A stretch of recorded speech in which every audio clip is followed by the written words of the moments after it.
Hi friends, പുതിയൊരു വീഡിയോയിലേക്ക് എല്ലാവർക്കും സ്വാഗതം. മാനസയും സുനിലും കൂടി സംസാരിക്കുന്നതെല്ലാം ജാനകി മൊബൈലിൽ വീഡിയോ ആയിട്ട് എടുക്കുകയാണ്. എന്നിട്ട് അത് ഭാവനയെ കാണിക്കുകയാണ് കേട്ടോ. അങ്ങനെ ഈ വീഡിയോ കണ്ട ഭാവന പറയാണ്, ഇതിൽ കുറേയൊക്കെ സത്യമുണ്ട് വല്യമ്മേ, കുറേയൊക്കെ നുണയുമാണ്, കുറേയൊക്കെ അഭിനയമാണ് എന്ന് പറയുമ്പോൾ അതെന്താ ഭാവന നീ അങ്ങനെ പറഞ്ഞത് എന്ന് ചോദിക്കാം കേട്ടോ. അത് അങ്കിളും സൂര്യയും കൂടി മാനസയോട് സുനിലിനെ ഈ വീട്ടിൽ നിന്ന് എത്രയും പെട്ടെന്ന് പറഞ്ഞയക്കണം എന്ന് പറഞ്ഞപ്പോൾ അവളൊന്ന് സോപ്പിട്ട് നോക്കിയതാണ് സുനിലിനെ, എങ്ങനെയെങ്കിലും അവനെ ഈ വീട്ടിൽ നിന്ന് പറഞ്ഞയക്കാൻ വേണ്ടി. പക്ഷേ അവൻ നല്ല ബുദ്ധിപൂർവമാണ് കളിച്ചിട്ടുള്ളത്. അവൻ പറഞ്ഞത് കണ്ടില്ലേ, മാനസ ഇല്ല എന്നുണ്ടെങ്കിൽ ഞാൻ പിന്നെ വനവാസത്തിന് പോകുമെന്ന് പറഞ്ഞപ്പോൾ പിന്നെ മാനസയ്ക്ക് ഒന്നും പറയാൻ കഴിയുന്നില്ലല്ലോ. അതാണ് ഞാൻ പറഞ്ഞത്. പിന്നെ അവർ രണ്ടുപേരും ഒരേ മനസ്സോടെ കഴിഞ്ഞവരല്ലേ, പിന്നെ അത്ര പെട്ടെന്നൊന്നും മനസ്സിൽ നിന്ന് എടുത്തു കളയാൻ തോന്നുന്നുണ്ടാവില്ല. എന്തായാലും സുനിലിനെ നമുക്ക് ഈ വീട്ടിൽ നിന്നും പുറത്താക്കുക തന്നെ വേണമെന്ന് പറയട്ടോ. അപ്പോൾ ജാനകി പറയണേ, എങ്കിൽ നമുക്ക് കുറച്ച് ഗുണ്ടകളെ ഏർപ്പാടാക്കിയാലോ എന്ന് പറയുമ്പോൾ അതൊന്നും ശരിയാവില്ല, പിന്നെ നേരെ പോലീസ് കേസായി മാറും, അതുകൊണ്ട് ഇത് സൂക്ഷിച്ച് കൈകാര്യം ചെയ്യണം എന്ന് പറയട്ടോ. അപ്പോൾ വല്യമ്മ പറയണേ, ഇതിനിടയ്ക്ക് ഭാനുവിനെ നമുക്കൊന്ന് ശ്രദ്ധിക്കണം, അവൾക്ക് ഈ സമയത്ത് നമ്മളെല്ലാവരും കൂടെ ഉണ്ടാവണം. അപ്പേട്ടൻ ഇടയ്ക്കൊക്കെ അവിടെ പോയി കാര്യങ്ങളൊക്കെ അന്വേഷിച്ചോളും എന്ന് പറയട്ടോ. അപ്പോൾ ഭാവന പറയണേ, ഞാനെന്തായാലും ഭരത്തിനെ കാണാൻ വേണ്ടി പോകുന്നുണ്ട്, ഭരത് കൂടി നമ്മുടെ കൂടെ ഈ സമയത്ത് ഉണ്ടാവണം, ഭരത്തിനോട് ചില കാര്യങ്ങളൊക്കെ എനിക്ക് സംസാരിക്കാനുണ്ട്, ഭരത്ത് എല്ലാ കാര്യങ്ങളും അറിഞ്ഞിരിക്കുന്നത് നല്ലതാണ്, അവരിനി എന്തിനാണ് പുറപ്പെടുന്നത് എന്ന് പറയാൻ പറ്റില്ല, അതുകൊണ്ട് അവരെ ഒന്ന് സൂക്ഷിക്കണം എന്നൊക്കെ ഭാവന പറയട്ടോ. അപ്പോൾ ജാനകി പറയാൻ, അനുഭവമുള്ളവർ പറയുന്നത് ഇതുകൊണ്ടൊക്കെ തന്നെയാണ്, അകന്നിരിക്കുന്നവർ അടുക്കുമ്പോൾ ഒന്ന് സൂക്ഷിക്കണം എന്ന് പറയുന്നത് എന്നങ്ങ് പറഞ്ഞതോടുകൂടി അവിടേക്ക് വരുന്നത്. എന്നിട്ട് ജയ ചോദിക്കുകയാണ്, എന്താ ജാനകി അറിവുള്ളവർ അനുഭവമുള്ളവർ എന്നൊക്കെ പറയുന്നത്? അല്ല, ഞങ്ങൾ പറഞ്ഞതേ അറിവുള്ളവർ ഇങ്ങനെയൊക്കെ മണ്ടത്തരം കാണിക്കുന്നതിനെ കുറിച്ച് പറഞ്ഞതാണ്. ആരാണിപ്പോൾ അറിവുള്ളവർ മണ്ടത്തരം കാണിച്ചത്? ആരാണ്? നീ തന്നെ, അല്ലാതെ ആരാ? അപ്പോൾ ഞാനോ എന്ന് ചോദിക്കാട്ടോ. അതെ ജയനിർമ്മല, കുറച്ചു കാലം കൂടി ജീവിച്ചിരിക്കണമെന്ന് നിനക്കും ആഗ്രഹം ഉണ്ടാവില്ലേ എന്ന് ചോദിക്കുമ്പോൾ അപ്പോൾ വല്യമ്മേ എന്ന് പറഞ്ഞ് ഭാവന തടയുമ്പോൾ നീ ഒന്നും മിണ്ടാതിരിക്കും ഭാവന എന്ന് പറയട്ടോ.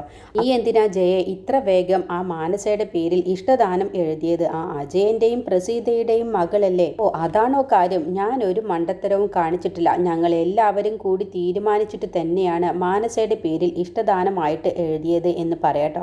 അപ്പോൾ അതുതന്നെയാണ് ജയെ ഞാൻ പറയുന്നത്, ഇത്ര പെട്ടെന്നൊന്നും അത് ചെയ്യേണ്ടതില്ല, കാരണം നീ അതിൽ എഴുതിയിട്ടുള്ളത് നിന്റെ കാലശേഷം മാനസയ്ക്ക് എന്നല്ലേ. അപ്പോൾ അജയന്റെയും പ്രസീതയുടെയും മകളായ മാനസയ്ക്ക് വേണ്ടിയിട്ടാണ് നീ അങ്ങനെ ചെയ്തത്. ഭാവനയെ കൊല്ലാൻ വേണ്ടി അജയനും പ്രസീതയും നോക്കിയ അവർക്ക് പിന്നെ നിന്നെ കൊല്ലാൻ വല്ല മടിയും ഉണ്ടാകുമോ എന്നങ്ങ് ചോദിച്ചതോടുകൂടി ജയനിർമ്മല പെട്ടെന്നങ്ങ് ഞെട്ടിപ്പോവാണ്. എന്നിട്ട് അവിടെ നിന്ന് ഒന്നും മിണ്ടാതെ പോവാട്ടോ. അപ്പോൾ ഭാവന പറയുന്നുണ്ട് ജയോട്, ആൻറ്റി നന്നായിട്ട് തന്നെ പേടിച്ചിട്ടുണ്ട് എന്ന് പറയുമ്പോൾ ഞാൻ പറയുന്നത് അങ്ങനെ തള്ളിക്കളയാനൊന്നും നോക്കണ്ട ഭാവന, ആ അജയനും പ്രസീതയും അല്ലേ, അവരെ വിശ്വസിക്കാനൊന്നും കൊള്ളില്ല, ഇന്നത്തെ കാലത്ത് സ്വത്തിനു വേണ്ടി എന്തെല്ലാം ചെയ്യുന്നു, അപ്പോൾ പിന്നെ ഒരു സഹോദരിയോടാണോ ഇങ്ങനെയൊക്കെ ചെയ്യാൻ അവർക്ക് മടിയുണ്ടാവുക എന്നും പറഞ്ഞ് ജാനകി പോവുകയാണ് കേട്ടോ. അങ്ങനെ റൂമിലെത്തിയ ശേഷം ജയ ഇരുന്ന് ആലോചിക്കുകയാണ്, ജാനകി പറയുന്നതിലും കാര്യമുണ്ട് എന്നുള്ള ഭാവത്തിൽ. അപ്പോഴാണ് അവിടേക്ക് മാനസ വരുന്നത്. അപ്പോൾ മാനസ ജയ ഒന്നങ്ങ് തൊടുന്ന സമയത്ത് പെട്ടെന്നങ്ങ് ഞെട്ടിപ്പോവാട്ടോ. എന്താ ആൻറ്റി, എന്തിനാ പേടിച്ചത് എന്ന് ചോദിക്കുക. ഏയ് ഒന്നുമില്ല, ഞാൻ ഓരോന്ന് ആലോചിച്ച് നിൽക്കായിരുന്നു. എന്നിട്ട് ജയ മാനസയോട് പറയണേ, എത്രയും പെട്ടെന്ന് ആ സുനിലിനെ ഈ വീട്ടിൽ നിന്നും പറഞ്ഞയക്കണം മോളെ, അല്ലാതെ ഇവിടെ ഒരു സ്വസ്ഥതയും സമാധാനവും ഉണ്ടാവില്ല മോളെ, അതുകൊണ്ട് മോള് തൽക്കാലം അച്ഛനെയും അമ്മയെയും കൂട്ടി ഇവിടെ നിന്നും മാറി താമസിക്കണം, എങ്കിലാണ് ഇവിടെ നിന്നും സുനിൽ പോവുകയുള്ളൂ എന്ന് പറയുമ്പോൾ മാനസയ്ക്ക് അത് വല്ലാത്ത വിഷമാവാൻ കേട്ടോ. അവനെയും അത് തന്നെയാണ് പറയുന്നത് മോളെ എന്ന് പറയുമ്പോൾ ഭാവന എന്തു പറഞ്ഞു എന്നാണ് ചോദിക്കുമ്പോൾ ഭാവനയും പറയുന്നത്, സുനിൽ ഇവിടെ നിന്ന് മാറണമെങ്കിൽ മാനസയും അച്ഛനും അമ്മയും ഇവിടെ നിന്ന് തൽക്കാലം മാറി താമസിക്കണമെന്ന് തന്നെയാണ് ഭാവനയും പറയുന്നത്. അപ്പോൾ മാനസ പറയണേ, ഞാനിപ്പോൾ എല്ലാവർക്കും ഒരു ഭാരമായല്ലേ എന്ന് പറയുമ്പോൾ എന്താ മോളെ നീ അങ്ങനെ പറയുന്നത്? എൻ്റെ അടുത്താണ് എല്ലാ പ്രശ്നവും, ഞാൻ ഇങ്ങനെ ഒരു തീരുമാനം എടുക്കരുതായിരുന്നു, ഞാൻ ആൻറ്റിയോട് ഇങ്ങനെ ഒരു കാര്യം പറയരുതായിരുന്നു, ബുദ്ധിമോശം കൊണ്ടാണ് ഞാൻ എന്നെ പോലും ചിന്തിക്കാതെ, എൻ്റെ ഭാവി പോലും ചിന്തിക്കാതെ ഭാവനയ്ക്കും സൂര്യയ്ക്കും ഒരു കുഞ്ഞില്ല എന്ന് കണ്ടപ്പോൾ എനിക്ക് ഇങ്ങനെ ഒരു ബുദ്ധിമോശം ചെയ്യാൻ തോന്നിയത് എന്നൊക്കെ പറഞ്ഞ് ഒരു കുറ്റബോധം പോലെ സംസാരിക്കുകയാണ് കേട്ടോ. അങ്ങനെ ഭാവനയോട് സംസാരിക്കാൻ വേണ്ടി മാനസ പോവുകയാണ്. അപ്പോൾ ജയയും മാനസയും കൂടി സംസാരിക്കുന്നതെല്ലാം തന്നെ അജയനും പ്രസീതയും കേൾക്കുകയാണ് കേട്ടോ.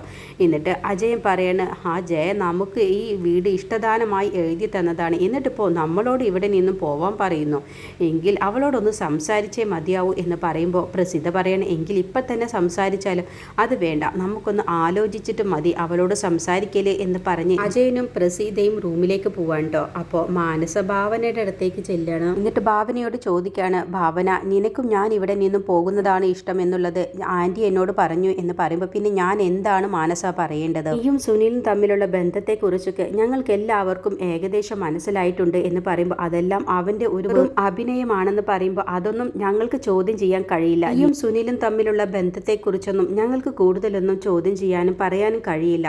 എന്തായാലും നിന്റെ ഡെലിവറി കഴിയുന്നത് വരെ എനിക്ക് പ്രത്യേകിച്ച് ഒരു അഭിപ്രായവും ഇല്ല എന്ന് പറയുമ്പോൾ മാനസ കരഞ്ഞുകൊണ്ട് പറയാണ്, അപ്പോൾ ഭാവന നിനക്കും എൻ്റെ വയറ്റിൽ വളരുന്ന കുഞ്ഞിൻ്റെ കാര്യത്തിൽ സംശയമുണ്ട്. നിനക്കാണിപ്പോൾ ഏറ്റവും കൂടുതൽ സംശയമുള്ളത്. ഭാവന ഇത് നിന്റെയും സൂര്യയുടെയും കുഞ്ഞാണെന്നുള്ള കാര്യം നീ ഒന്ന് മനസ്സിലാക്കിക്കോ. എനിക്ക് ഇങ്ങനെയൊന്നും ചെയ്യേണ്ട കാര്യമില്ല. എനിക്ക് സുനിലിൻ്റെ കുഞ്ഞാണ് എൻ്റെ വയറ്റിലുള്ളതെങ്കിൽ എനിക്ക് പിന്നെ നിങ്ങളോട് കള്ളം പറഞ്ഞ് എന്തിനു ഇവിടെ ജീവിക്കണം? എനിക്ക് സുനിലിൻ്റെ കൂടെ പോയി സന്തോഷമായിട്ട് ജീവിച്ചൂടെ?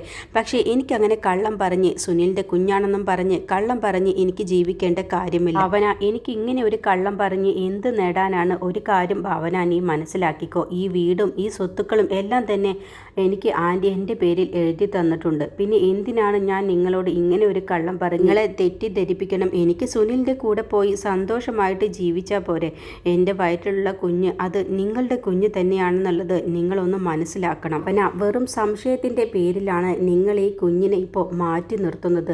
നാളെ നിങ്ങൾക്ക് ഇതോർത്ത് ദുഃഖിക്കേണ്ടി വരും. നിങ്ങൾക്ക് രണ്ടുപേർക്കും ഇത്രയ്ക്ക് സംശയമാണെങ്കിൽ ഈ കുഞ്ഞുമായിട്ട് ഞാൻ നിങ്ങളുടെ മുന്നിൽ അവകാശം ചോദിച്ച് ഒരിക്കലും വരില്ല. ഈ കുഞ്ഞിനെ എങ്ങനെ വളർത്തണം എന്നുള്ളത് എനിക്കറിയാം. ഇനി നിങ്ങൾക്കൊക്കെ സംശയമാണെങ്കിൽ ഒരിക്കലും ഈ കുഞ്ഞിനെ അംഗീകരിക്കേണ്ടതില്ല എന്നും പറഞ്ഞ് മാനസ കരഞ്ഞുകൊണ്ട് അകത്തേക്ക് പോവാട്ടോ. അത് കാണുന്ന സമയത്ത് ഭാവനയ്ക്ക് വല്ലാത്തൊരു വിഷമം വരികയാണ്. ഭാവന മനസ്സുകൊണ്ട് ചിന്തിക്കുകയാണ്, ഈശ്വര ഇവൾ പറയുന്നതൊക്കെ സത്യമാണെങ്കിൽ എൻ്റെ കുഞ്ഞ്, ഞങ്ങളുടെ കുഞ്ഞ് ഒരിക്കലും ഒരാളുടെ മുന്നിലും ചോദ്യം ചെയ്യാൻ പാടില്ല. ഈശ്വര ഇതിൻ്റെ സത്യാവസ്ഥ എന്താണെങ്കിലും ഞങ്ങൾക്ക് കാണിച്ചു തരണമേ. മാനസ പറയുന്നതാണ് സത്യമെങ്കിൽ ഞാനും സൂര്യയും പാപികളാവുമോ? ഈശ്വര ഇതിനൊരു ഉത്തരം തരണമേ എന്നൊക്കെ മനസ്സുകൊണ്ട് വേദനയോട് കൂടിയിട്ട് ഭാവന അങ്ങനെ ചിന്തിക്കുകയാണ്. വീട് ജയയുടെ അടുത്തേക്ക് അജയനും പ്രസീതയും കൂടി ദേഷ്യപ്പെട്ടിട്ട് വരിക കേട്ടോ. എന്നിട്ട് പറയണേ, ഞങ്ങളേനെ ഇപ്പോൾ ഈ വീട്ടിൽ നിന്ന് പറഞ്ഞയക്കണം അല്ലേ നിനക്ക്? നീ തന്നെയല്ലേ മാനസയ്ക്ക് ഈ വീട് ഇഷ്ടദാനമായി എഴുതിയത്?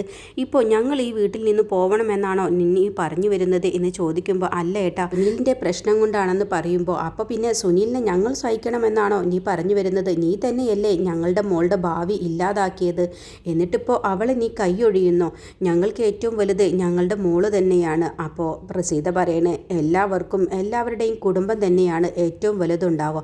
അതുകൊണ്ട് നീ എത്ര പറഞ്ഞാലും ഞങ്ങൾ ഈ വീട്ടിൽ നിന്നും പോവില്ല എന്ന് പറയട്ടോ. എന്നിട്ട് അവിടെ ഇരിക്കുന്ന കത്തി എടുക്കുകയാണ് അജയൻ. എന്നിട്ട് അങ്ങ് കത്തി ജയയുടെ നേരെ നീട്ടിയിട്ട് പറയണേ, നീ എൻ്റെ പഴയ സ്വഭാവം പുറത്തെടുപ്പിക്കേണ്ട. നിനക്ക് എന്നെ നന്നായിട്ട് അറിയാവുന്നതല്ലേ, ആണ് നിനക്ക് നല്ലത്. അല്ല എന്നുണ്ടെങ്കിൽ എൻ്റെ സ്വഭാവം നിനക്ക് അറിയാവുന്നതല്ലേ എന്നും പറഞ്ഞ് ഭീഷണിപ്പെടുത്തിയിട്ട് കത്തി വലിച്ചെറിഞ്ഞിട്ട് അങ്ങ് പോവാൻ കേട്ടോ. അത് കണ്ടപ്പോൾ ജയക്ക് പെട്ടെന്ന് പേടിയാവണ്.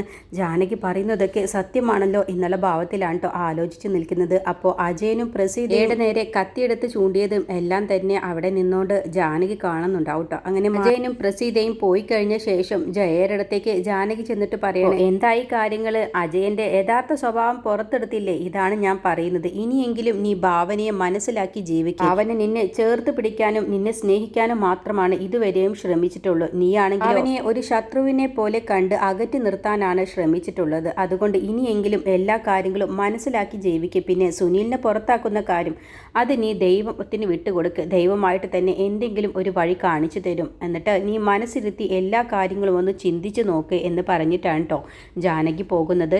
പിറ്റേ ദിവസം ഭരത്തിനെ കാണാൻ വേണ്ടി ഭാവന പോവാൻ നിൽക്കുകയാണ്. അപ്പോഴത്തേക്കും സൂര്യയും ദേവനും കൂടി ഇറങ്ങി വരിക കേട്ടോ. എന്നിട്ട് ഭാവനയോട് ചോദിക്കാൻ, നീ എന്താ ഫോൺ എടുക്കാതെ പോകുന്നത് എന്ന് ചോദിക്കുമ്പോൾ അത് പിന്നെ സൂര്യ ഞാൻ മറന്നതാണെന്ന് പറഞ്ഞ് ഭാവന സൂര്യയുടെ കയ്യിൽ നിന്ന് ഫോൺ വാങ്ങിയിട്ട് പോകാൻ നിൽക്കുകയാണ് കേട്ടോ. അപ്പോൾ ദേവൻ ചോദിക്കുകയാണ്, എവിടേക്കാ മോളെ നീ പോകുന്നത് എന്ന് ചോദിക്കുമ്പോൾ എനിക്ക് ഭരത്തിനെ കണ്ട് അത്യാവശ്യമായിട്ട് ചില കാര്യങ്ങൾ പറയാനുണ്ട്, അതിനെക്കുറിച്ച് പറയാനാണ് പോകുന്നത് എന്നും പറഞ്ഞ് ഭാവന പോവുകയാണ് കേട്ടോ.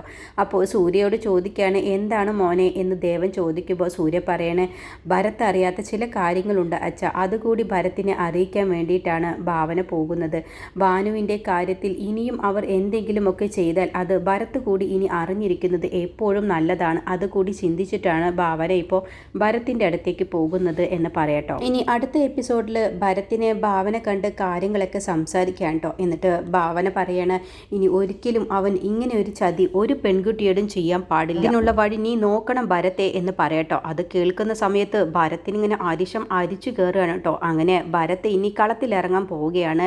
ജയേഷിനിട്ട് നല്ലൊരു മുട്ടം പണി തന്നെയാണ് കേട്ടോ ഇനി ഭരത് കൊടുക്കാൻ പോകുന്നത്. അങ്ങനെ രാത്രിയാകുന്ന സമയത്ത് ജയേഷ് ഭാനുവിൻ്റെ ഫോണിലേക്ക് വിളിക്കുന്നുണ്ട് കേട്ടോ. എന്നിട്ട് ഭാനു നമ്പർ അറിയാത്തത് കൊണ്ട് തന്നെ ജയേഷിൻ്റെ കോൾ എടുക്കുകയാണ്. എന്നിട്ട് ജയേഷ് ഭീഷണിപ്പെടുത്തുകയാണ്. എന്നിട്ട് ജയേഷ് പറയാണ്, ഞാൻ സ്നേഹിക്കുകയാണെങ്കിൽ എൻ്റെ ജീവൻ വരെ ഞാൻ നൽകും, മറിച്ച് എന്നെ വെറുപ്പിച്ചാൽ പിന്നെ എന്തൊക്കെയാണ് ചെയ്യാൻ പോകുന്നത് എന്നുള്ളത് എനിക്ക് പോലും അറിയില്ല എന്ന് പറഞ്ഞ് ഭാനുവിനെ ഭീഷണിപ്പെടുത്തുകയാണ് കേട്ടോ. അങ്ങനെ അത് കേൾക്കുന്ന ഭാനു ആകെ പേടിച്ചു വെറുങ്ങലിച്ച് നിൽക്കുകയാണ്. അങ്ങനെ ജയേഷ് ഫോൺ വെച്ച ശേഷം ഭരത് ഭാനുവിനെ കണ്ട് സംസാരിക്കാൻ വരുന്നുണ്ട്. ഈ സമയത്ത് മോഹനനോടും ജയേഷിനോടും കൂടി മുത്തശ്ശി ഭാരതി പറയാണ്, നീ ഭാവനയെ കണ്ട് സംസാരിക്കണം, നീ പറഞ്ഞത് ഭാവനയാണ് ആ വീട്ടിലെ എല്ലാ കാര്യങ്ങളും തീരുമാനിക്കുന്നത് എന്നല്ലേ, ഭാവന പറഞ്ഞാൽ മാത്രമാണ്, ഭാവന വിചാരിച്ചാൽ മാത്രമാണ് എല്ലാ കാര്യത്തിനും ഒരു തീരുമാനം ഉണ്ടാകുമെന്നല്ലേ മോഹന നീ പറഞ്ഞത്, അതുകൊണ്ട് നീ നാളെ തന്നെ ഭാവനയെ പോയി കണ്ട് സംസാരിക്കണം, എന്നിട്ട് എല്ലാ കാര്യത്തിനും ഒരു തീരുമാനം ഉടനെ തന്നെ നീ എടുക്കണം എന്ന് ഭാരതി മോഹനനെ ഉപദേശിക്കാൻ കേട്ടോ. അങ്ങനെ മോഹൻ ഭാവനയെ കണ്ട് സംസാരിക്കാൻ തീരുമാനിക്കുകയാണ്.